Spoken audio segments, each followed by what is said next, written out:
Well, you're amazing. Thank you for pouring into us so well today. We just love you.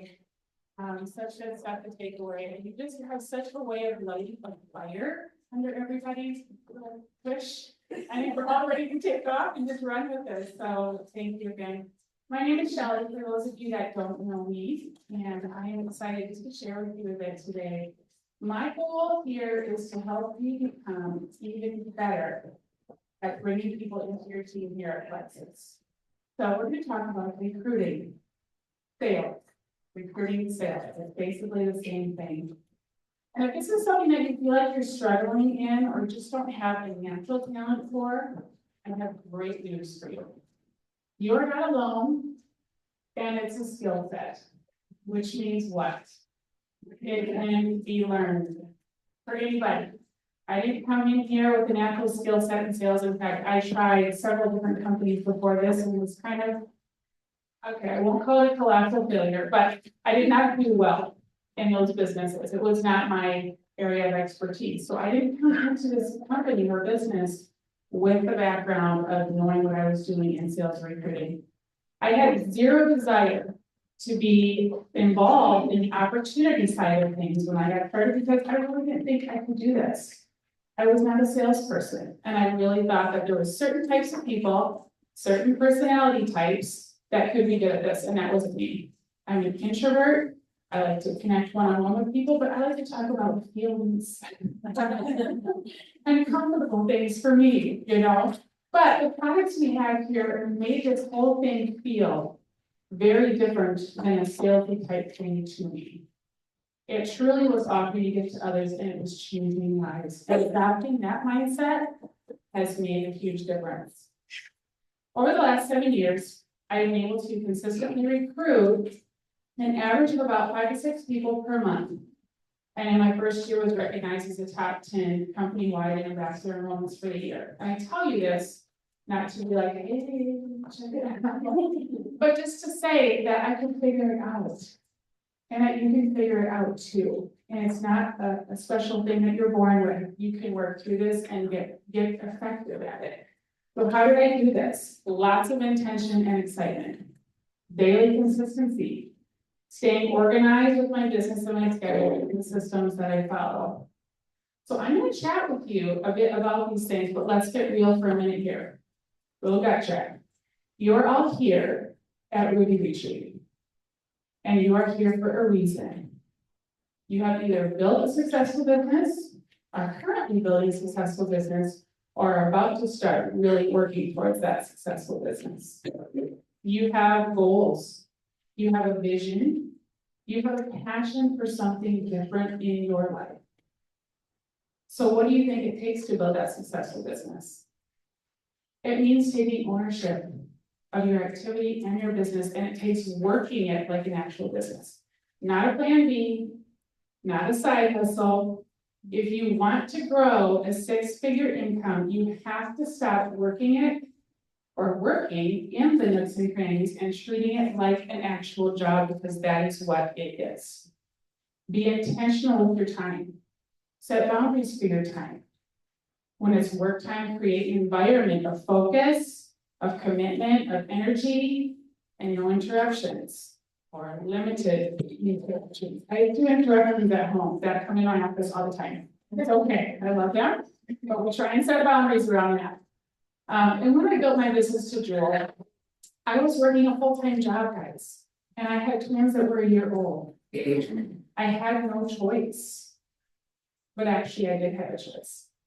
We all do. But if I wanted circumstances to change, I needed to be intentional with the time I was putting towards my business. It took consistent daily work. It was fun, but it was work.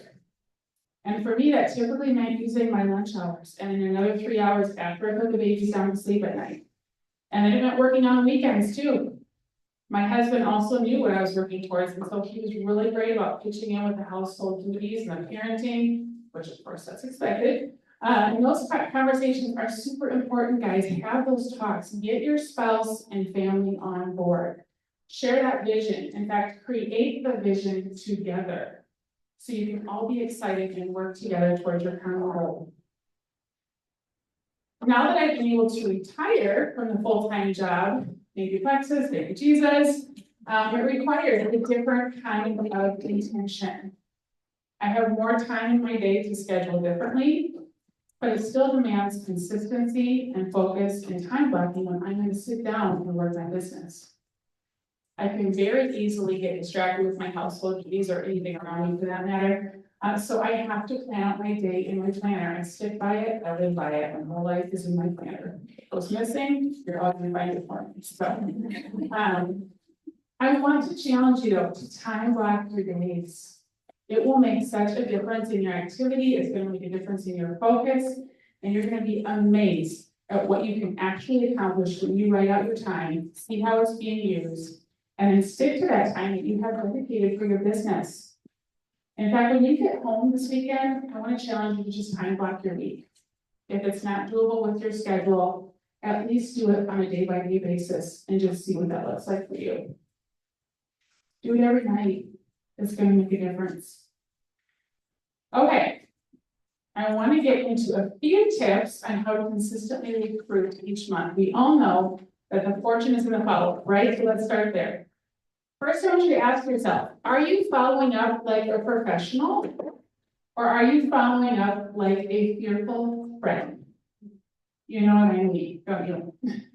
If we want people to take us seriously and what we are offering seriously, that means we need to take the follow-up seriously. So what does that look like? It means building relationship and touching base with them consistently and persistently. They need to know that you actually care about them, that you have taken an interest in their life. And they also need to know that you are serious about what you are offering them and that it can actually help. If you mention Plexus once, or even once a year, it does not seem very urgent or important, does it? So to do this well, you will need a system that works for you. To keep track of your prospects, or you are gonna go a little crazy, honestly, people will fall through the cracks. Some people thrive with an app like Go, other people are pen and paper people. I like a spreadsheet like Google Sheets or Excel. I have columns for their name, for the last contact, next contact, where they're at in the process, whatever helps you best, use that. And then you're gonna wanna work to always have a healthy funnel. The people I'm signing up now, for the most part, are people that I've been reaching out to and following up with for years. And it's because I have kept my funnel full and healthy. Your funnel is what you put all of your prospects into once you first reach out to them about Plexus. You want a funnel that is full, active, and has conversations at all the different stages. And so how do you create this amazing funnel? First, you need to be adding new friends daily. Always run your network. Shoot for 10 to 20 new friend adds per day. You're not all going to accept, but send out those invitations. You can find them in groups, you can find them in your daily life. People you are in contact with in person, you can find them as friends of your current friends or friends of your Facebook friends. I like to find friends that I know have great networks, send requests to people in their friend list. Whatever you do, just keep adding every day. And then you want to have people at all levels in your funnel. You want the new contacts, the cold, the warm, the hot. And then the goal is to be moving those people through that funnel as efficiently as you can. When you get a new contact, they're going to be checking out your branding. They're going to check out and see what you're all about. And this is where your intentions come in with your branding. Are you adding value? Appealing to the market that you're trying to target? Is your branding growing that know, like, and trust factor with your audience? Are you taking time and thought when you put together your posts? Are you keeping them authentically you? Or are you a copy and paster most of the time? Share your life, share your story, share your thoughts and journey, share your passion and vision. People want to know about and see you, not the friend sitting next to you. So how long do you wait before you reach out to a new contact about Plexus? I connect with them quickly when they first become a friend on my page, just saying hi, and that it's nice to connect with them here. Then I usually wait a couple weeks before I reach out to them again. You want to be relational and engaging with your message. Connect with them, making it as personal as you can, and also including the ask. Your message does not need to be either relational or business. It can and should be both. We're offering a gift. So keep it real. Too many can get stuck in that lovely little friend zone for too long. Yes, you know who you are. And now don't get me wrong, I'm a yellow personality, so I love the warm, fuzzy conversations with the best of them. But the longer you stay in that place with people without mentioning why you really connected with them in the first place, the weirder it gets. So why do we do it? Well, maybe we're afraid to ask. Maybe we have a fear of the no or what they might think of us. Maybe our belief in the products we have or our ability to help them is just not strong enough. Any of this sound familiar? What do all of these questions have in common? They are all about us and not about the person we're supposed to be helping. If we focus on the individual, we want what's best for them, and we know what that is. So we have to take ourselves out of that equation and shift the focus to how can I best add value to or serve this person today. Okay, so this is an example that I use when reaching out to new people. Hey Susie, how are you? Have you guys been enjoying this gorgeous fall weather lately? We've tried to soak up every minute of it, pumpkin patches, planting the leaves, all the things. It's my favorite time of year. But listen, I know we haven't had much chance to connect on here, so I'll keep this brief. I bet you're a bit like me, a busy person who's always struggling to get everything done. Anyway, I've been using these natural plant-based products and I just love getting to introduce other women to them. They have helped me with conquering sugar cravings, bloat, mood issues, anxiety, and have given me sustained daily energy. I'm not sure if this would be something you'd be interested in, but I'd love to send you some info. Would you be open to checking it out? And then I use the awesome follow-up timeline that Brittany and Christina have put together. It is super simple to follow. You just have to stick with it. It tells you exactly when to follow up with people next when they're not responding to you. So if they don't respond to me, I put them on the planner again for 3 days out. And this time I left a voice message. It grows their trust in me as a person and just feels way more personal. And they can hear my voice and you can hear my excitement. And if there's still no response, I follow up again in a week. This time I might offer them a sample or share a testimony with them. And then I follow up with them again in a month, maybe invite them to a gut health chat. They continue, the follow-ups keep going, and I gradually space them farther out. The more contacts I have with them with no response. But they don't stop. That is the key. Never assume they don't want you to follow up. Most people appreciate it, whether they respond or not, as they want to know who to go to when the timing is right for them. And also try to keep it relational the whole time, asking about something that maybe you saw on a Facebook page or their family, sharing a little bit about your family or life, like they want to know about you too. It's a connection thing. And you might think that nothing is happening when you don't get a response, but this is all so normal. Most people need lots of exposures before they decide to get on board. So we need to do our job and the timing will play out how it's supposed to. I'm at a place in my business now where most of my joins come from people that I've never even had responses to in my messages to them. But when the time is right, they knew who to reach out to. I've shared interest in them personally and professionally. They have seen my consistent branding over time.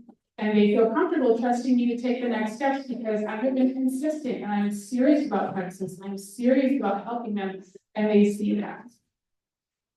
So often we think that follow-up is optional because maybe we aren't seeing joy come in on the actual day that we are reaching out to certain people. And it's just not how this business works.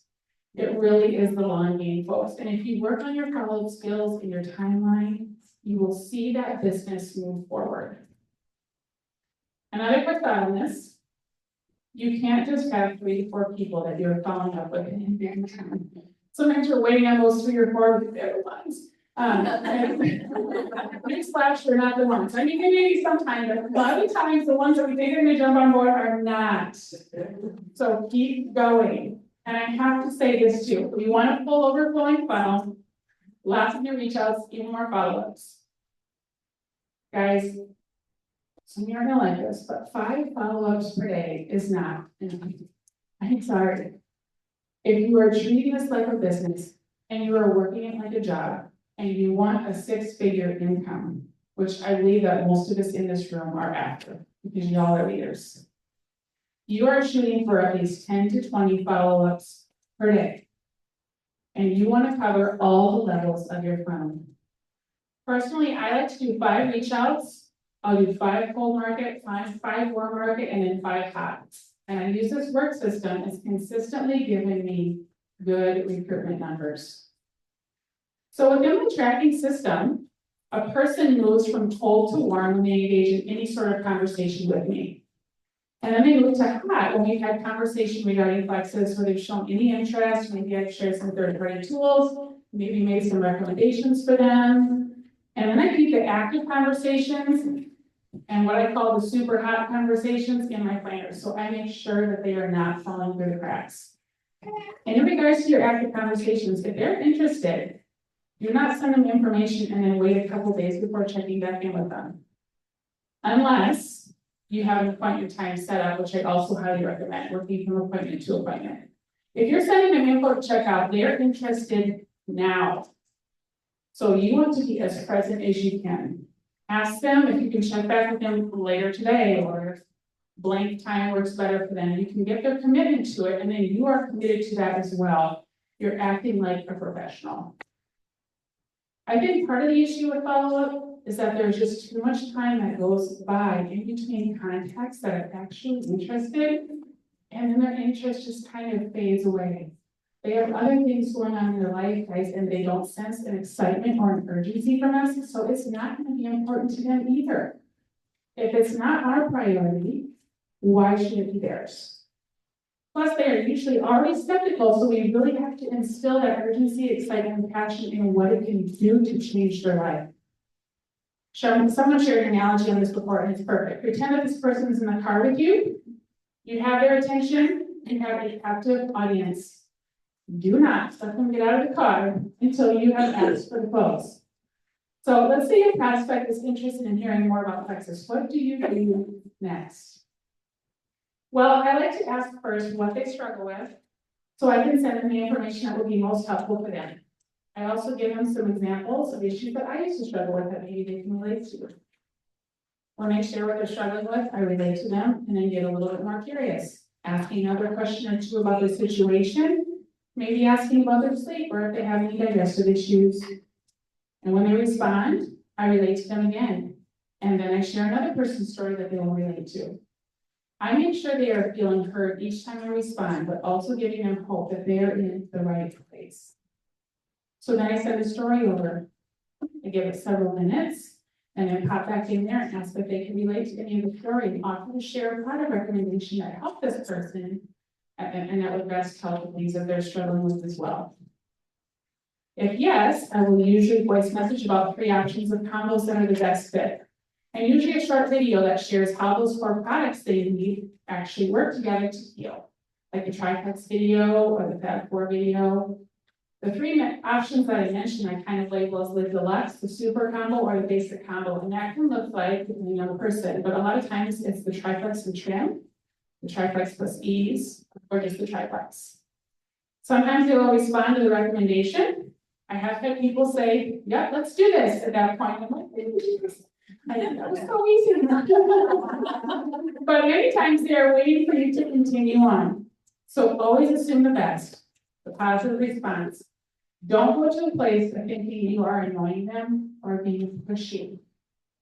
99% of the time, they have literally just gotten busy or they are thinking about that decision there. So at that point, I usually give them about 10 to 15 minutes if they haven't given a response as to when they're going to check it out. And I will ask if I can share how pricing works with these options. I firmly believe that how you are talking about the cost has everything to do with the success of your closing. And that usually has to do with what you believe to be true. If you believe in these products helping people, that will come across. If you struggle with these products and their ability to help, or maybe even your own personal ability to help people, this will also be relayed. Along the same lines, if you believe these products are too expensive, People will feel that in how you communicate to them. So if you are struggling in these areas, we have so many resources and videos and trainings that you can tap into to build that belief. Learn more about the ingredients in our products. Research the quality with which they were created. Read a new testimony each and every day. Just be super intentional about your belief level and your confidence level, and then growing in these areas. So when I explain the pricing options, I always end with a question: which option do you feel is the best fit for you? I wait several minutes, and then I get back in there and ask if I can answer anything else. Or are they ready to get started? Side note here, guys, I always keep an eye on the chat to see if they're actually seeing my messages. If they haven't responded and I see that they haven't even checked out the message, there are people that work all day. They got 20 kids or whatever, like give it a few hours sometimes. If they aren't seeing the message, could you relate to that? Give it a little time, give them some grace in that, as we'll check back in. But if they say no, don't stop there. I will ask, can I ask what might be holding you back? That gives them the opportunity to share their objections so I can try and overcome those. And if still a no, I offer to add them to our Inspired Wellness community group in Facebook so they can check out the information that there is an issue. Or I might offer to send them a sample, and then I tell them I will be adding them to our upcoming gut health class so they can learn more about the samples that they're trying. But I keep them on my hot list to follow up with them appropriately in the next month or so. Just because they say no does not mean never. So I continue to comment on the posts, engage with them, and touching base about Plexus and life again in the future. And that's how a typical flow might look for me when somebody is interested. And later today, just FYI, in case any of you are interested in checking it out, I will pop my board with the scripts that I use with this flow into the review retreat chat, so you guys can check that out, okay? Okay, let's touch on closing just a bit. I want to ask, how are you approaching this? What does your time frame look like? Are you scared of the close? Why are you scared to close? I want you to take time to reflect on this sometime this weekend, because if you have a fear or an unbelief in there somewhere, it's going to prevent you and your business from moving forward. It doesn't matter what you do. You can take all the actions. If your heart and mindset are not in the right place, your business is going to stay exactly where it's at. And it's going to prevent others from getting that help that they are praying for. We need to be excited about getting people started and assume that everybody is waiting for us, waiting for you to choose them to get started. Develop that rock solid mindset about it, be confident, and keep those conversations flowing. I want to remind you guys that I've been doing this for 7 years now. I have never stopped using the systems. I work my business 5 to 6 days per week consistently, and that is the activity that has created a compound effect over the years. If I ever would have stopped and started again in my business at any point in time, I probably wouldn't be where I am today. In fact, no, I wouldn't be. So make intention, excitement, and consistency your priorities. It's going to turn your business into a thriving business, and that is the goal. And I want to end today by encouraging you and challenging you a bit here. When I started Plexus 7 years ago, any sort of public speaking was not in my wheelhouse. Those of you that know me know this. In fact, I would nearly throw up each time I spoke up on book club. Like, seriously, I would get hot, sweaty, nauseous, start shaking, all the things. And I'm not gonna lie, I still get nervous speaking in front of people. It is not my comfort zone at all. However, the Lord continues to grow me in this area and purposefully puts opportunities in my path for a reason. In fact, I told Sally recently that after speaking at the Michigan event and then at our South Dakota event, I was so relieved that my quota for speaking had been fulfilled for a while. I think Jamie called. So here I am. And I'm grateful to be able to share with you today, honestly, but it's not easy, guys. And I tell you all of this to say that if I can do hard things, so can you. They are hard for a reason, to grow us into the person and the leader that we are meant to be, to help us reach our full potential, and to prepare us for the lives that we are meant to change. So whatever that hard thing is that you are absolutely convinced you cannot do, just do it. And then keep doing the next hard thing. And then watch what happens next. Thanks, guys.